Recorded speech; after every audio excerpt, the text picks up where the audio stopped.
કોંગ્રેસમાં ભારે નારાજગી અંદરો અંદર નાના મોટા સૌ ધારાસભ્યો સિનિયર હોય કે જુનિયર એ બધામાં જોવા મળે છે. આપ દિલ્હી ગયા હતા, ગઈકાલે દિલ્હી પણ ગયા હતા ને નહીં, મારી વાત તો કંઈક જુદી જ ચાલે છે. હું હકીકતમાં ઘણા લાંબા સમય આદરણીય આપણા રાષ્ટ્રપતિજી બે વખત મને શુભેચ્છા મુલાકાતે આમંત્રિત કર્યો હતો.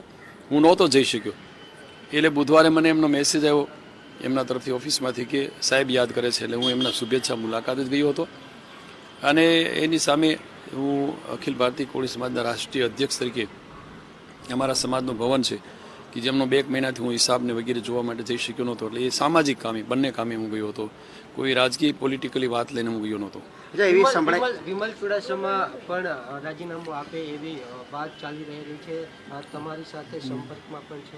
સંપર્કમાં છે, પણ એવી કોઈ વાત વિમલભાઈ પાસે એના માટેની આજે તો કોઈ છે નહીં. અચ્છા, એવી વાત સંભળાઈ રહી છે કે જવાહરભાઈને પણ આપના જેમ મંત્રી પદ આપવામાં આવે એવી પણ શક્યતા. હવે તો પક્ષનો હાઈકમાન્ડ જે નિર્ણય કરે એ થઈ શકે, એમાં હું નહીં કહી શકું. મોરજીભાઈ, સંમેલનની વાત છે, જે રીતે ઠાકોર સમાજનું સંમેલનની આપણે વાત કરી હતી કે આવનારા દિવસોમાં ઇલેક્શન પહેલા ઉત્તર ગુજરાત અને દક્ષિણ ગુજરાત સંમેલન યોજાશે, તો એને લઈને કોઈ દિલ્હીમાં કાલે ચર્ચા થઈ વડાપ્રધાન સાથે? ના, આવતીકાલે મેં માન્ય વડાપ્રધાનશ્રીનો સમય માગ્યો હતો, પણ એ એટલા બિઝી હતા કારણ કે છેલ્લા દિવસો છે અને રાત્રિની મુલાકાત માટે એમણે કહ્યું હતું, પણ રાત્રે પછી મારે સવારના બધા કાર્યક્રમો હતા એટલે હું રોકાઈ શકું એમ ન હતો.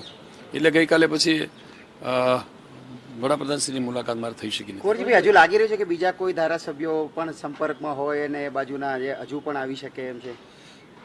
બસ એ સમયનું કામ કરે છે, પણ ચોક્કસ એ ત્યાં નારાજગી અંદરથી વ્યક્ત થઈ રહી છે ને એ પોતાના ધારાસભ્ય પદ છોડવાના તૈયારી સાથે અને ભારતીય જનતા પક્ષને ભળવાની તૈયારી સાથે કેટલાક ધારાસભ્યો હજુ પણ ચર્ચામાં છે અને ક્યાંક સંપર્કમાં પણ છે.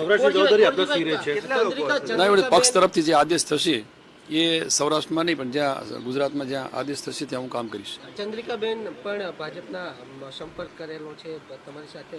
ના, મારી સાથે સોરી નથી કર્યો ચંદ્રિકાબેન, એટલે હું નહીં કહી શકું.